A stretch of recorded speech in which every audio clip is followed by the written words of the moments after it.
pedido a la doctora Patricia Matejic, es muy difícil presentarla en este tono porque con Patricia trabajamos juntos ya hace muchos años, por un tema de no ser buchón, no voy a decir cuántos, y como todos saben, ella está encargada del departamento de internación. En toda la contingencia de la pandemia COVID, se han hecho reuniones muy interesantes sobre cómo los íbamos a tratar, cuáles eran los índices de gravedad, cuáles eran los criterios de triage para cuidados paliativos, todas las cosas de las que nos gusta hablar a los médicos. Participando en las reuniones del comité de crisis del hospital, empecé, de entrada, la gente se dio cuenta que acá había también un grave problema de logística, cómo organizar y dirigir la institución para que sea, por un lado, segura y por otro lado, poder atender a estos pacientes de la mejor manera posible.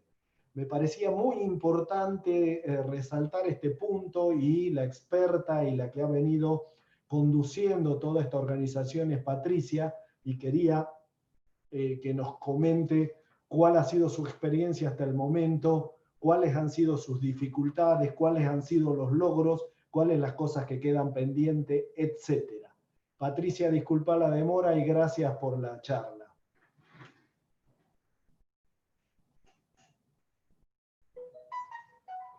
Dice que no escucha. No.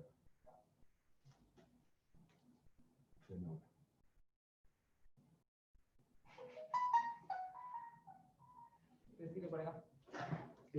Habla Patricia, larga nomás.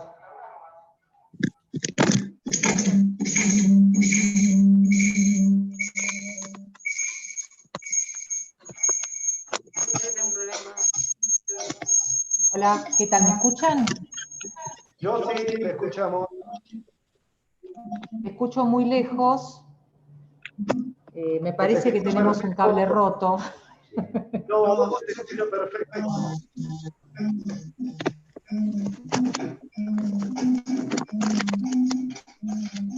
Bueno, si ustedes me escuchan, si les parece, comenzamos. Acá tengo un cable roto que vamos a tratar de arreglar para escucharlos después a ustedes. ¿Sí? Bueno, gracias por la invitación. La verdad que es una linda oportunidad de poder compartir con ustedes el trabajo que el hospital hace por detrás para que se pueda brindar un cuidado adecuado en los pacientes. La idea es mostrarles más o menos lo que fuimos haciendo en esta oportunidad y un poco transmitir la experiencia de otras situaciones por ahí menos complicadas, pero que también hemos vivido. No puedo pasar la diapositiva.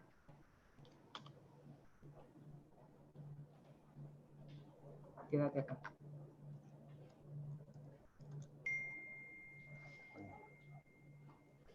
Bueno, en enero lo primero fue recabar información de lo que estaba pasando. En estas situaciones a veces la información científica llega un poquito más tarde y tiene algunos sesgos. Ustedes saben que se publican en general los éxitos y las cosas que tienen valor estadístico. Entonces es siempre recomendable recurrir a otro tipo de información, a otras fuentes como periódicos, redes, organizaciones científicas, y yo le doy siempre mucha importancia a la posibilidad de hablar con personas en el ámbito local, personas que están enfrentándose a la situación. Esa experiencia es sumamente valiosa. Y ya a fines de enero, no, yo diría que a principios de febrero, ya en el hospital estábamos hablando de la probabilidad de ocurrencia y, como siempre en estos casos, uno tiene que tratar de identificar o cuantificar el daño. En base a experiencias de epidemias previas con virus respiratorios, uno sabe que esto en general se moviliza de este a oeste y de norte a sur. La hipótesis inicial era que en otoño empezaríamos a tener problemas y empezamos a trabajar rápidamente en eso. Perdón, me fui una atrás. Rodrigo, me fui una atrás. Espera. La segunda. Lo primero es definir el problema. Uno a veces, no todas las visiones son compartidas. Definir realmente cuál es el problema lleva tiempo, hay que discutirlo, para no irnos básicamente por las ramas. Y el problema desde el punto de vista de la capacidad de respuesta del hospital se puede resumir en que nos enfrentábamos frente a una demanda que podía sobrepasar los recursos. Esto entra en lo que es una definición de catástrofe. Hay algunos datos que era muy fácil encontrar en la bibliografía que explican esto. Estos son datos del Banco Mundial que expresan la cantidad de camas oficiales por 1000 habitantes en algunos países del mundo. Yo seleccioné algunos países a los que les fue bien y algunos países a los que les fue mal. Y no es difícil darse cuenta que aquellos pacientes que redujeron menos sus camas hospitalarias tuvieron un mejor desempeño, como Alemania, que no solamente pudo satisfacer las necesidades propias, sino que además importó pacientes de Francia, Italia y España. Si uno ve las camas hospitalarias en la Argentina en el periodo 1970 y 2015, no descendieron mucho, distinto es que estén equipadas y que esté el recurso humano, pero por lo menos la estructura no se deterioró tanto como en otros países. Si ustedes ven países como Brasil o ven países como Chile, el descenso fue significativo y esto está acompañado de el mal uso que se hace en todos los países de los recursos, porque como ustedes saben, el gasto en salud crece, pero no necesariamente está a disposición de la estructura hospitalaria. Una vez que tuvimos claros el problema, tratamos de definir con claridad los objetivos. Sabíamos que muchos pacientes se iban a morir. Inicialmente parecía que la mortalidad iba a ser mayor de lo que se vio después. Pero el objetivo con el que armamos todo fue tratar de incrementar los recursos y administrar la demanda de modo de no incrementar la morbimortalidad de los pacientes. Un poco la consigna era que no se muriera nadie que no fuera necesario. Y para ahí lo que hicimos fue bajar la demanda. Yo tuve algunas conversaciones precoces con Bernardo, con Javier, con Fernando Vázquez. Una consigna era simplificar los procesos y pedir a la clínica que empezara a escribir protocolos para la atención de estos pacientes, protocolos sencillos, que atendieran lo agudo, tratar de estandarizar el pedido de exámenes de laboratorio, tratar de definir, hacer las imágenes en la guardia para evitar la ida y vuelta de los pacientes, tratar de no hacer tomografías como veíamos que hacían en China a todos los pacientes, ver si en algunos pacientes nos podíamos conformar con una radiografía de tórax. Le pedimos a los equipos médicos que se actualizara la historia clínica y estuviera clara la limitación terapéutica, y nos ayudó mucho el comité de ética. A veces los pacientes llegan a la guardia, la información no está clara y se sobreactúa y sabemos que volver para atrás es muy difícil. Apoyar algunos protocolos que tenemos en el hospital para acortar las estadías. Con Cadera habíamos hecho trabajos, estaba el protocolo ERAS, hablamos con los obstetras para tratar de acortar la estadía de las cesáreas en lugar de 3 días a 2 días. Pedir a todos los grupos tratantes altas en tiempo y forma.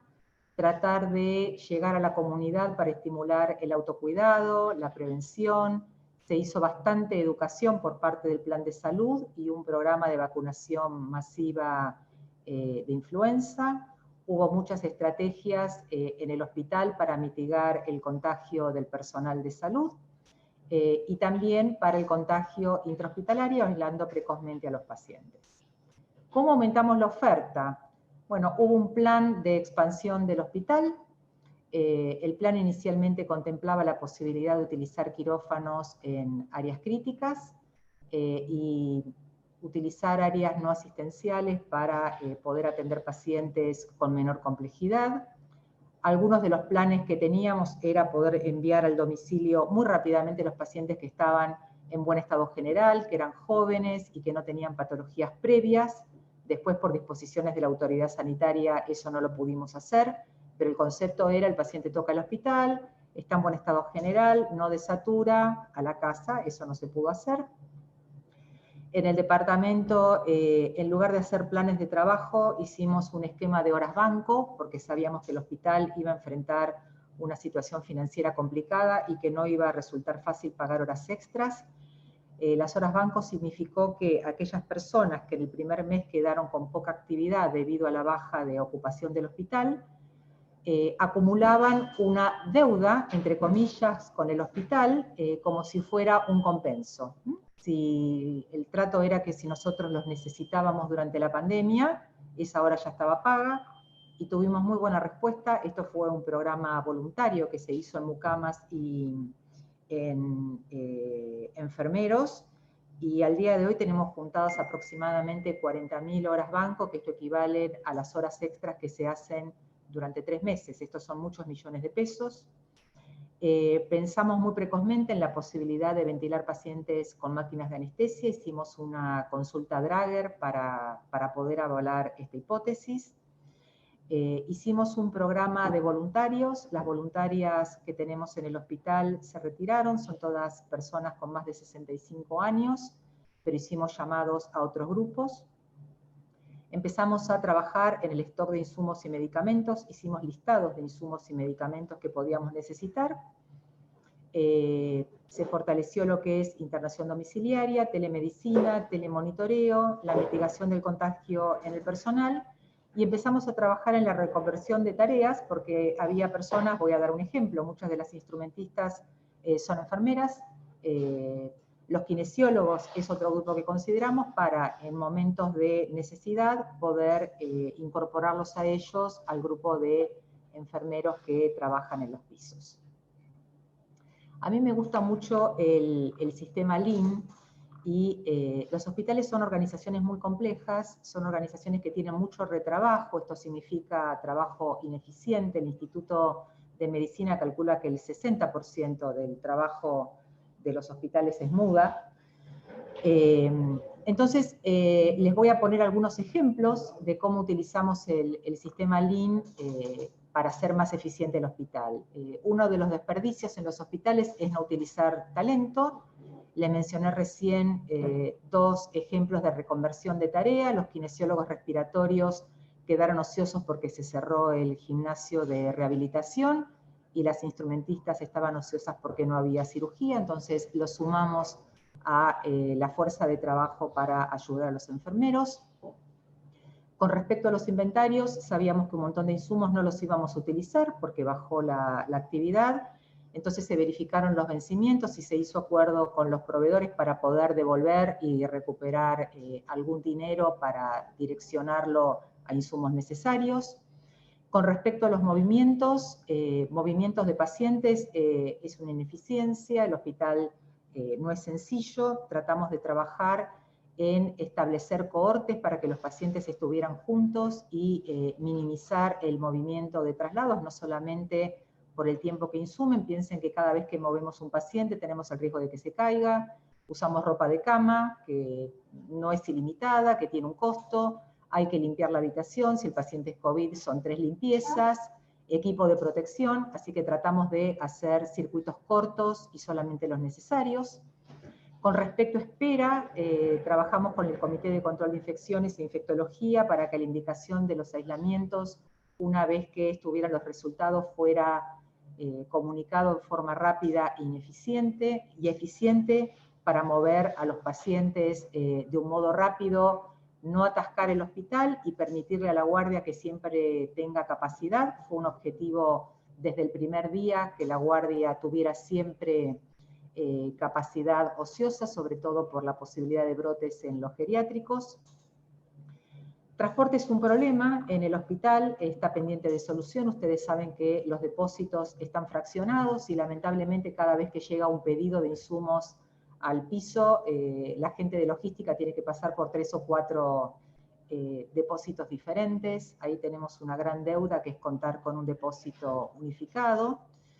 Sobreproducción es un momento difícil para solucionarlo, porque la pandemia en definitiva es una producción excesiva de pacientes más allá de lo que podemos atender.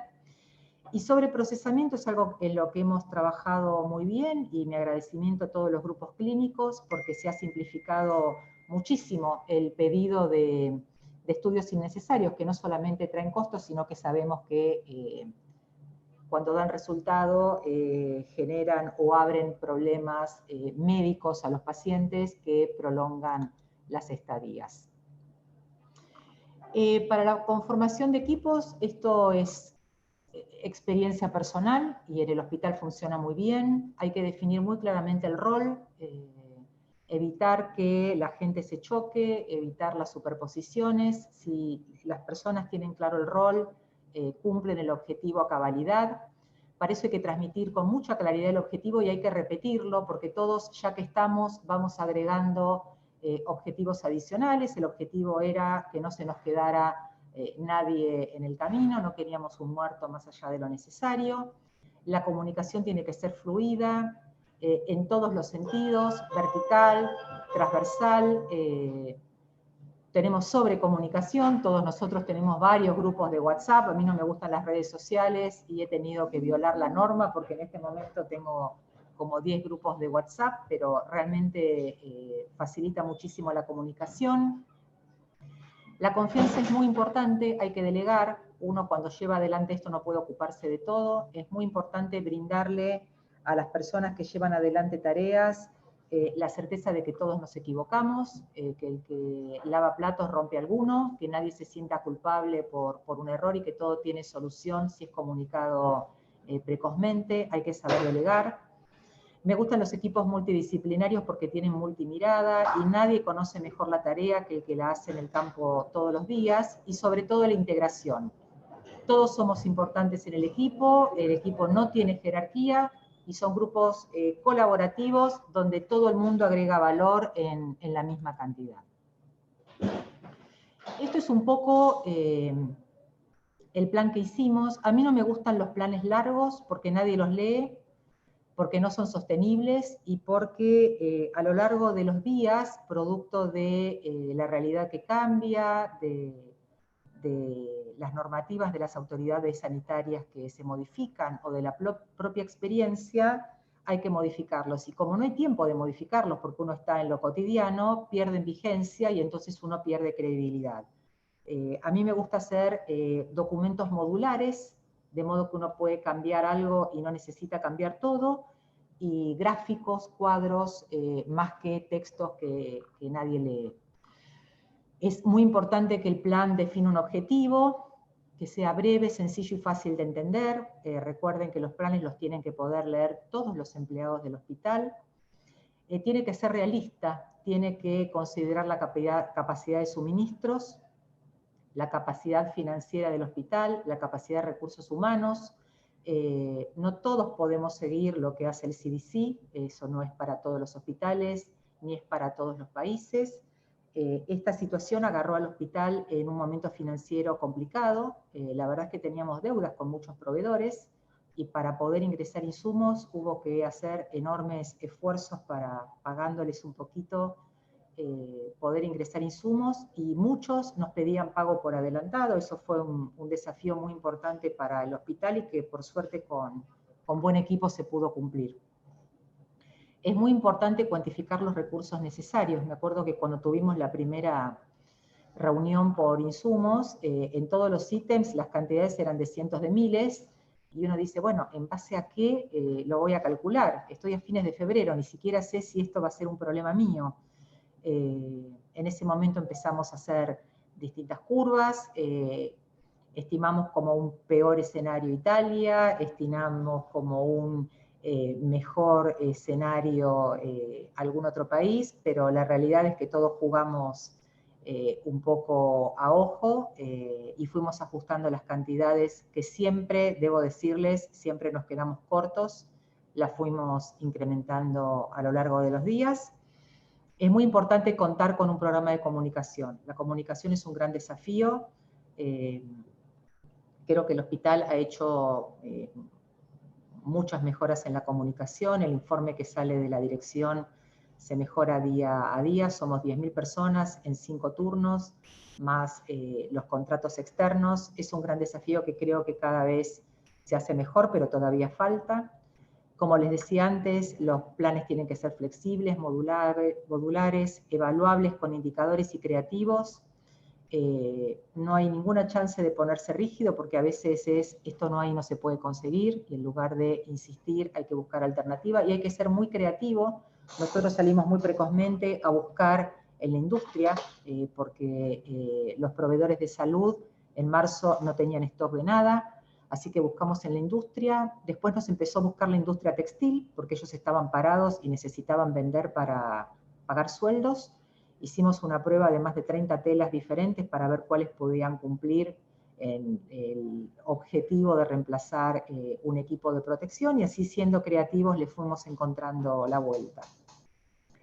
Los planes tienen que ser propios, hay que adaptarlos, no hay posibilidad de hacer un copy-paste, y tiene que ser sostenible. Nosotros hicimos planes para poder aguantar todo el año. Hay que considerar el entorno y a los interesados, hay tensiones, todos los planes incomodan a alguien, todos tenemos que ceder algo en pos del bien común. Esto requiere también mucha inversión, y no hay que olvidarse de considerar que estas tensiones surgen, y hay que ser lo suficientemente flexible como para permitir que todos se incorporen. Hay que considerar la educación a la comunidad del personal, hay que ser testeado, hay ensayo y error, no todo sale bien de entrada, y hay que mantener lazos con las autoridades sanitarias, que en esta pandemia nos han cambiado a veces hasta 3 veces por día las normativas o las recomendaciones. Uno de los principales problemas que tuvimos fue el quiebre de stock. Entre fines de febrero y principios de enero, cuando empezamos a llamar a los proveedores, nos dijeron que toda su producción la tenían vendida a China por 3 meses. Esa respuesta llamó la atención. Empezamos a llamar a proveedores de seguridad industrial. Me acuerdo que una tarde llamé yo a uno y me dijo: no tenemos nada, nosotros importamos todo de China, y la embajada de China nos recompró todo el stock en diciembre. Me asusté mucho, porque tuve la certeza de que esto era más grande de lo que todos sabíamos. Llamé a 3 más y todos me dijeron lo mismo. Y si China había comprado lo que ya había vendido al resto del mundo en diciembre, nos enfrentábamos a 2 problemas. El número de casos esperados era mucho más alto de lo pensado, e íbamos a tener severos problemas con el stock. Como les dije, hubo que paliar problemas financieros que teníamos. La producción nacional es muy insuficiente, porque la escala argentina es muy pequeña, y la industria textil en la Argentina se ha reducido mucho en los últimos años. Los vendedores internacionales tampoco tenían stock, salimos a buscar a otros países. Los pedidos que nosotros hacíamos eran cantidades sin precedentes. Los proveedores, cada vez que le hacíamos un pedido, nos decían: ¿pero ustedes están seguros que no se equivocaron? Porque no hay posibilidad de cumplir con esto, es un pedido sin precedentes. Le pedíamos barbijos en cantidades de cientos de miles. Tuvimos problemas de robos y sustracciones, nos violaron depósitos. Eso fue una lección. En el 2009 nos había pasado en las salas de espera. Esta vez pasó en lugares más cuidados dentro del hospital. Acá perdimos mucho y no nos dimos cuenta. Cuando nos dimos cuenta ya había pasado. Tenemos problemas de almacenamiento. Ustedes ven que hay stock muy valioso en los pasillos, porque no tenemos depósitos suficientes. Y faltó al inicio control para el uso racional. Ahí no nos movimos rápido, estábamos todos ocupados y queriendo dar asistencia.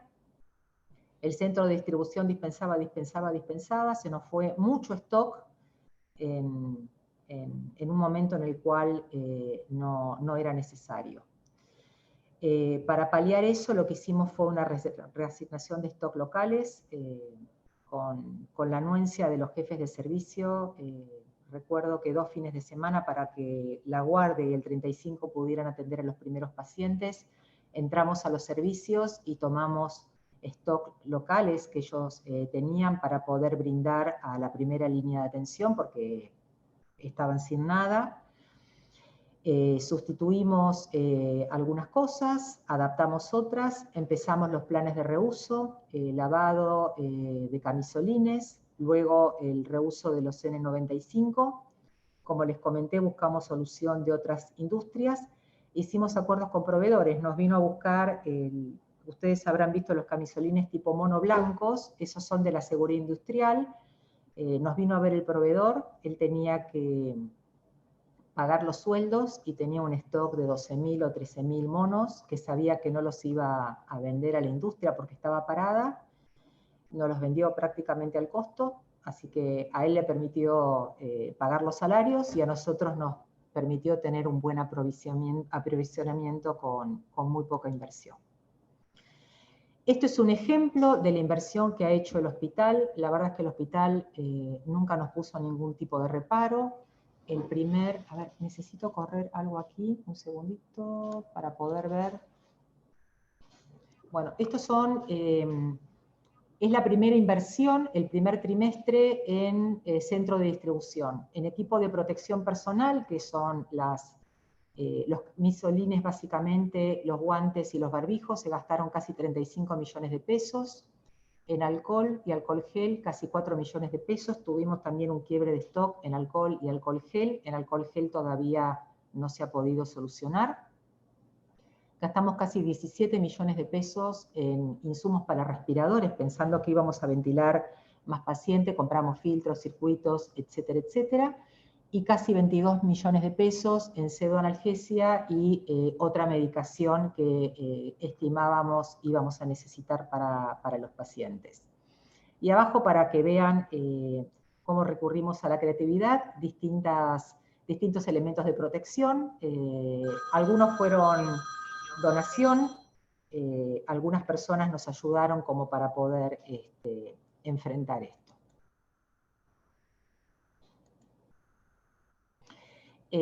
Mantenimiento hizo algunas adecuaciones brevemente, se fabricaron mamparas,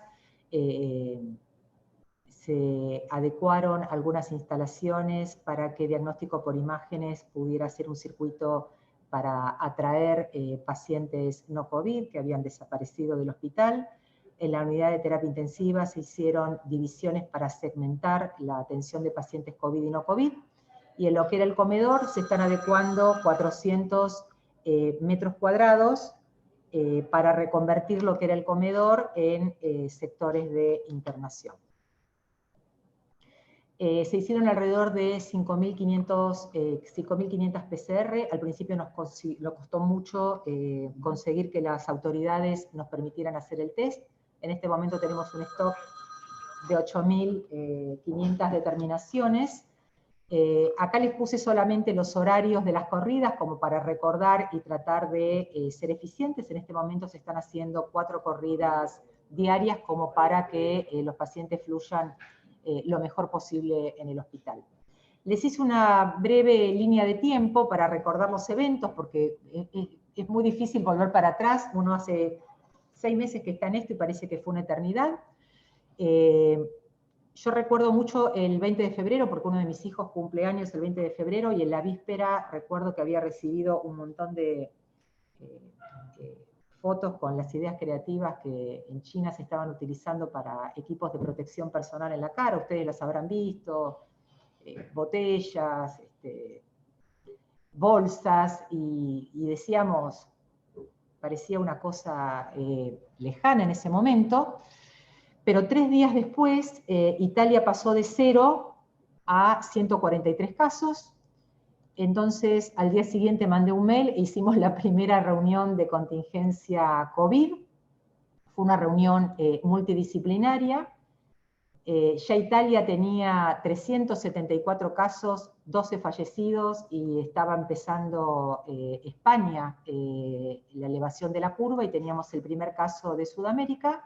Y tuvimos ya el 27 el primer esbozo de plan con tareas asignadas. Ahí tuvimos, a ver, no lo puedo abrir, Ahí hicimos, yo hice primero un esbozo y después para trabajar, tenemos un problema técnico, para poder trabajar colaborativamente hicimos un drive, otra pesadilla, además de los grupos de WhatsApp, la enorme cantidad de drives que tenemos todos. Establecíamos tareas con un objetivo, con un para persona responsable y manteníamos entre todos el estado de situación de cada tarea. Esto funcionó muy bien, nos pudimos organizar bárbaro, nuevamente gracias a todos los que colaboraron. Y acá hicimos un plan, ¿se puede sacar esto?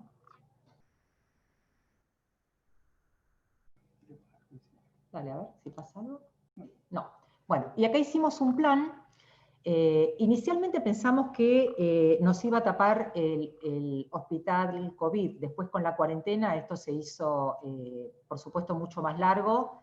Es más, tuvimos un periodo en el que tuvimos que dirigir los esfuerzos a reactivar el hospital que conocemos habitualmente. Esta es la forma en la que se planificó la progresión de ocupación de sectores. Nosotros estamos en la etapa 2, empezamos a tomar el edificio Testa.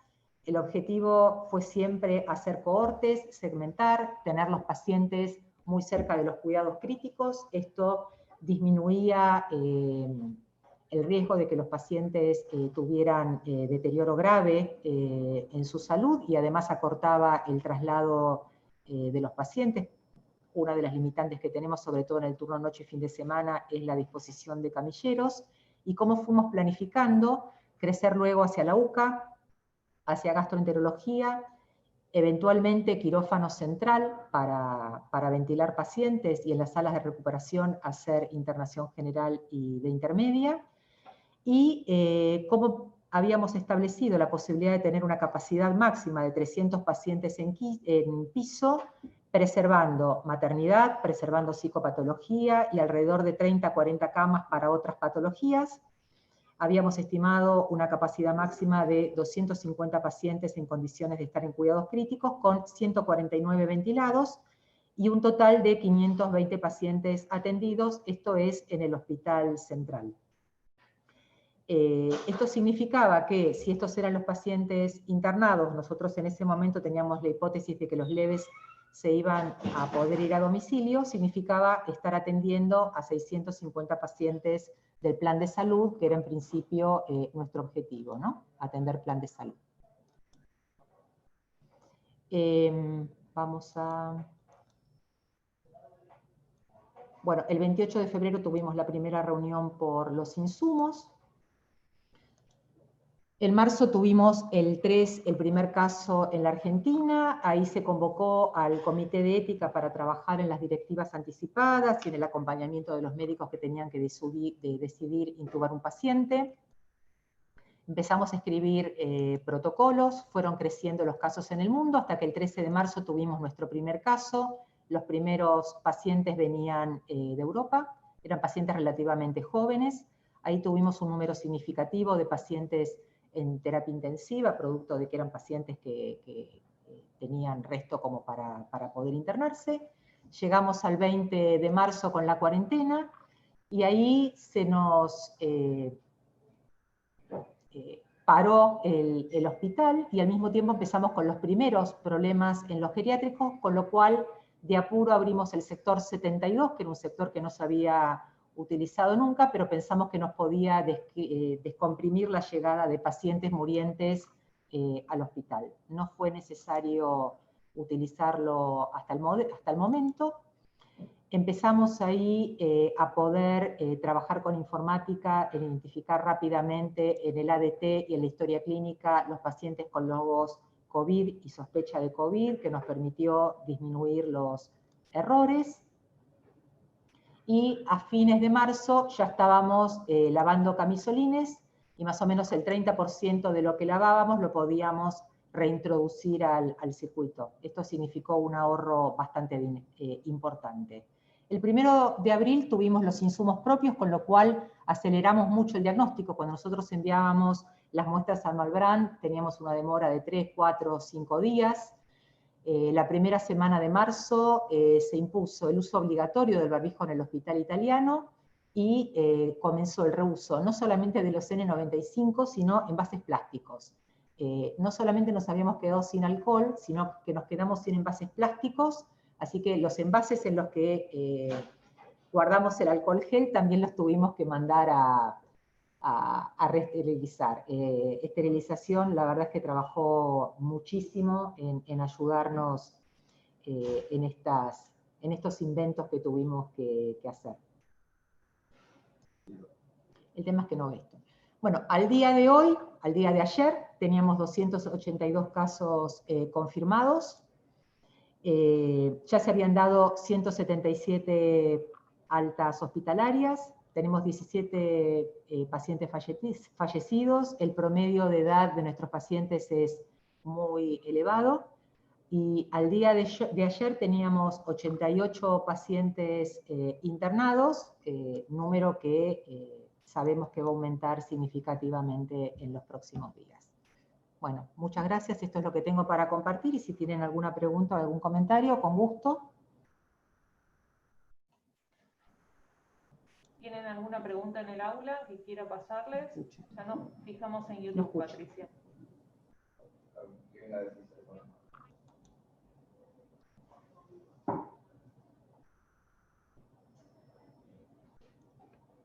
¿Me alcanzás el celu?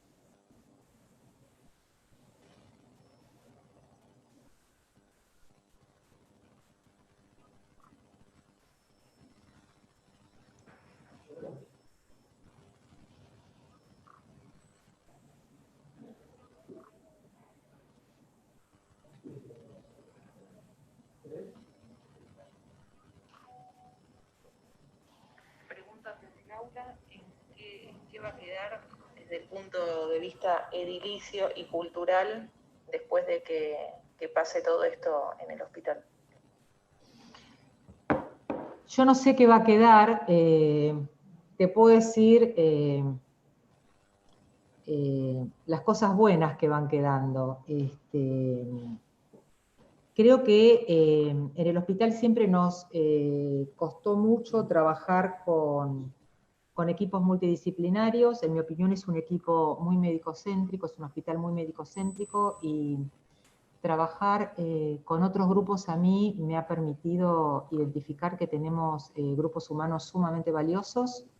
Creo que va a quedar más integración, definitivamente.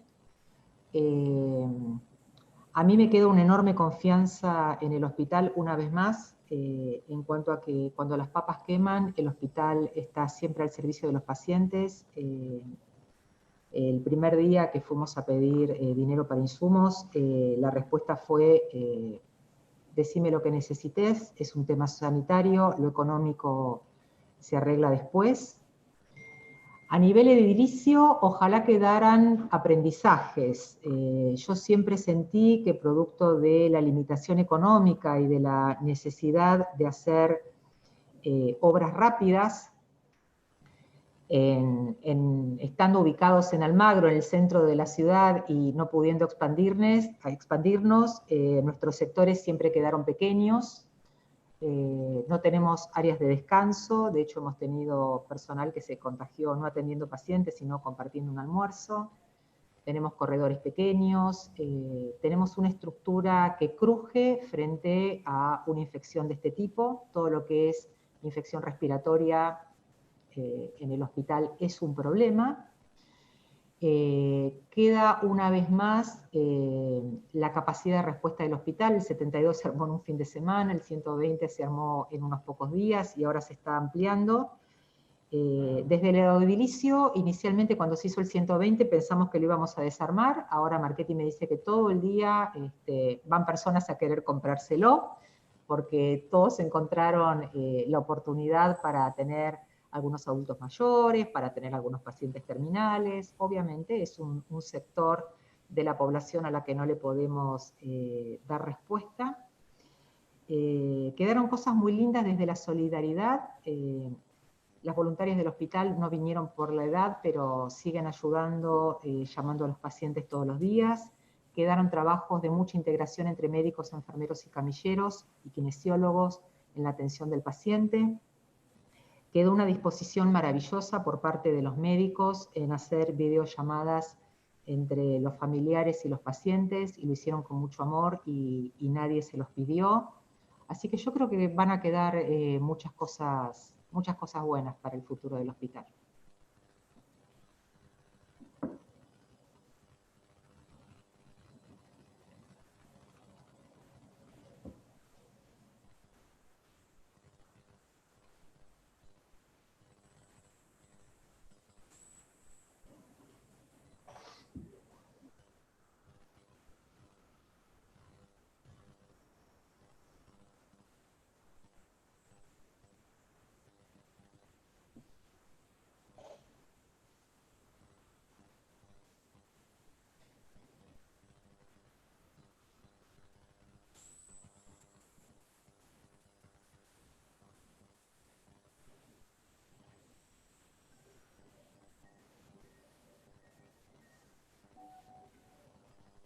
Patricia, Miguel Sassano, una pregunta, porque se planteó todo lo que es recursos, insumos y demás, pero desde el punto de vista del personal asistencial, médicos, enfermeras, kinesiólogos, llegado el punto y un máximo número de pacientes internados, y si hubiera baja por contagio del personal, ¿hay alguna contingencia especial si no hay?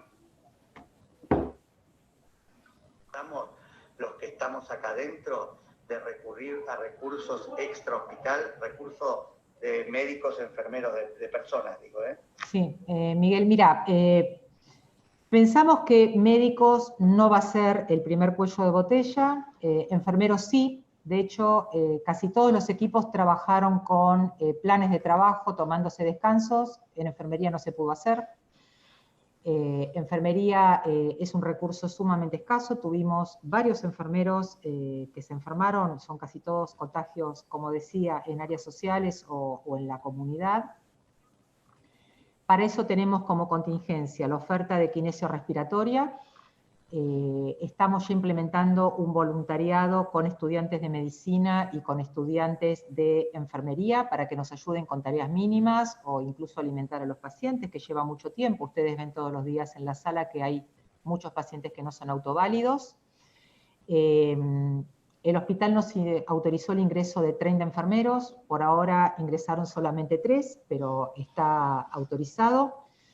Con enfermería hemos trabajado desde marzo en una forma distinta. Enfermería siempre trabaja en forma integral y holística, atendiendo todas las necesidades de los pacientes, desde el baño, la medicación, la educación, y ahora estamos trabajando por tareas. Ustedes, los que están con los pacientes COVID, lo ven. A lo mejor una medicación se la da el médico y el enfermero luego más tarde toma los signos vitales. Por supuesto que en algún momento es posible que tengamos que priorizar tareas y algunas cosas que nos gusta hacer y que son útiles para los pacientes, pero no cambian el curso de su enfermedad, vamos a tener que dejar de hacerlas. Hemos tenido pocas, pero hemos tenido ofrecimientos de algunos enfermeros de otras instituciones que están sin trabajo por decisión de ellos para ayudarnos, y tenemos previsto convocar a enfermeros que se han jubilado para algunas tareas. Los enfermeros que trabajaban en los centros periféricos y en los consultorios y quedaron sin función fueron reasignados, y de ser necesario vamos a probar probándolos en lo asistencial. Algunos hace mucho tiempo que no están en asistencial, y muchas cosas más lamentablemente no tenemos. Definitivamente el cuello de botella va a ser enfermería, sin lugar a dudas. Decile a Pantano que no puedo.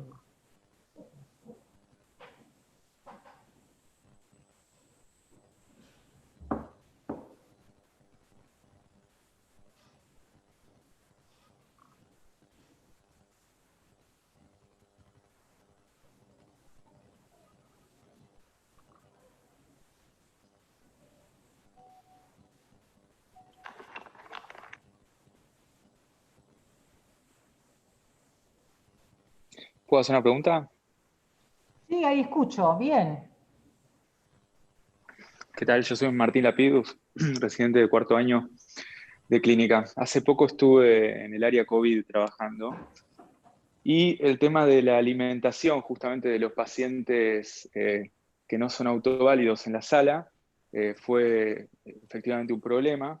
Es algo de lo cual la enfermería no se puede hacer cargo totalmente y los médicos tampoco.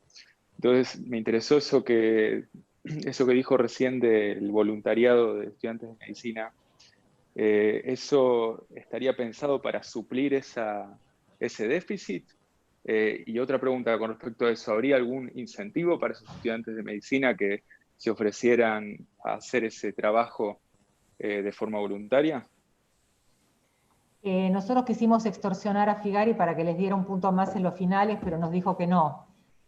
Incentivo económico no hay, lo estamos planteando como un voluntariado. Para que vos tengas una idea, el hospital está acumulando por tercer mes un déficit operativo de 500 millones de pesos.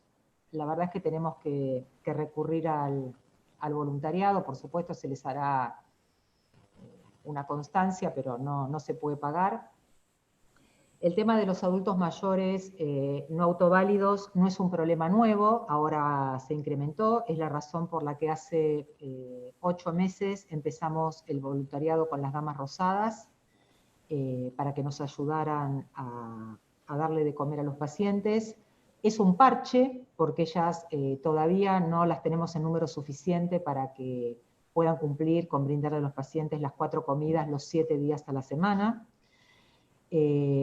Nosotros consideramos que es una tarea de enfermería. Ustedes saben que enfermería es una tarea cuyo espíritu es recuperar la autonomía del paciente y mientras el paciente la recupera, poder paliar la autonomía perdida. Entonces, conceptualmente, la alimentación es una tarea del enfermero. El inconveniente es que la cantidad de enfermeros que nosotros tenemos en el hospital no les permite, por razones de tiempo, hacer esto.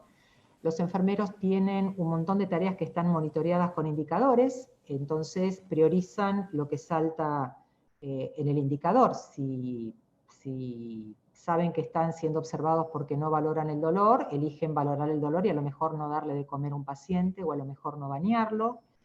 Este es un problema que nos preocupa mucho, las autoridades están al tanto, pero bueno, el hospital tiene algunas dificultades como para poder avanzar en más dotación, que por otra parte no está disponible en el mercado. Alguien ha dicho que el COVID es un luminol de todas las deficiencias que tenemos, esta es una más. Estamos preparando con el departamento de enfermería un plan para presentarle al hospital, porque tenemos que no solamente salir de la pandemia, sino corregir esta situación que es una deuda. Por ahora no tenemos una solución definitiva, tenemos que apelar al voluntariado.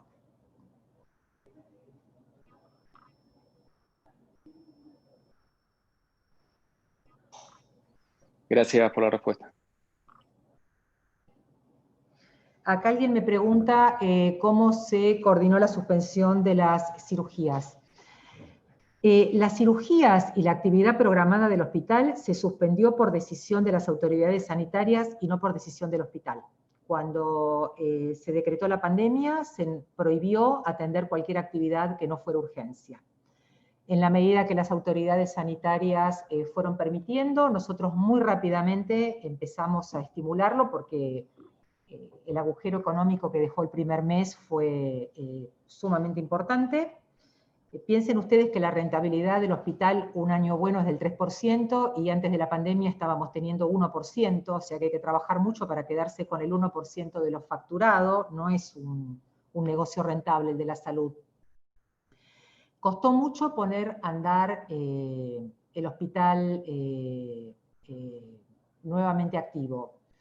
Había miedo, equipo de protección, recomendaciones de sociedades científicas y mucha confusión acerca del equipo de protección, si al paciente se le pedía una PCR, los pacientes tenían miedo, algunos médicos también. Yo creo que nos llevó por lo menos un mes activar el hospital.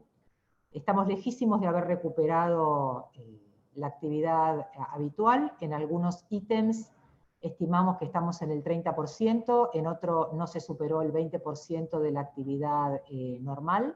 Por supuesto que eso no es suficiente para poder sostener la economía del hospital, y la decisión de las autoridades es mantener la actividad y estimularla lo más posible, y en mí tienen el compromiso para manejar la internación con todos los recursos que hemos aprendido en los años en los que no ha habido cama, que son muchos, con la paciencia de todos, incluso la de los pacientes que han tolerado estar días en la guardia y en los quirófanos, pero para nosotros suspender cirugías es ultimísimo recurso.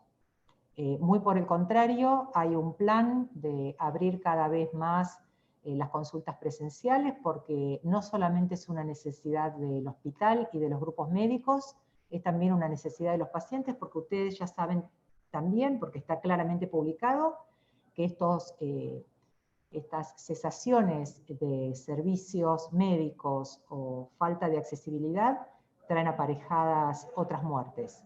Así que todas las razones para estimular la actividad seguro del hospital en todas sus líneas. ¿Me escuchás, Patricia? Sí, escucho, poquito, pero escucho. Soy el Chango. Chango. No, quería un poco agradecerte para ir cerrando un poco de las cosas que van a quedar después de todo esto. Es escuchar todas las cosas que dijiste, que para nosotros a veces son desconocidas. Muchas veces los médicos clínicos vemos la medicina y la salud, como vos dijiste al principio, como muy medicalizada, y parece mentira que todas estas cosas de las que vos hablaste y que en esta pandemia para mí son fundamentales, nos pasan por alto o sospechamos que algo puede haber, pero las desconocemos en su justa medida.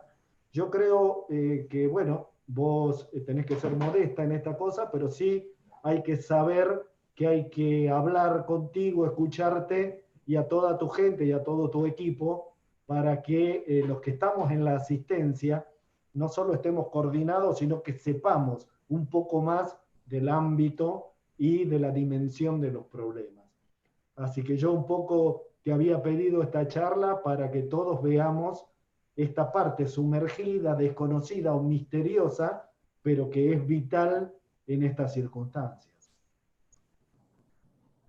Bueno, gracias a ustedes, a disposición, saben dónde estoy, y sigamos todos juntos para poder sostener el hospital COVID y no COVID, que es el desafío que tenemos ahora.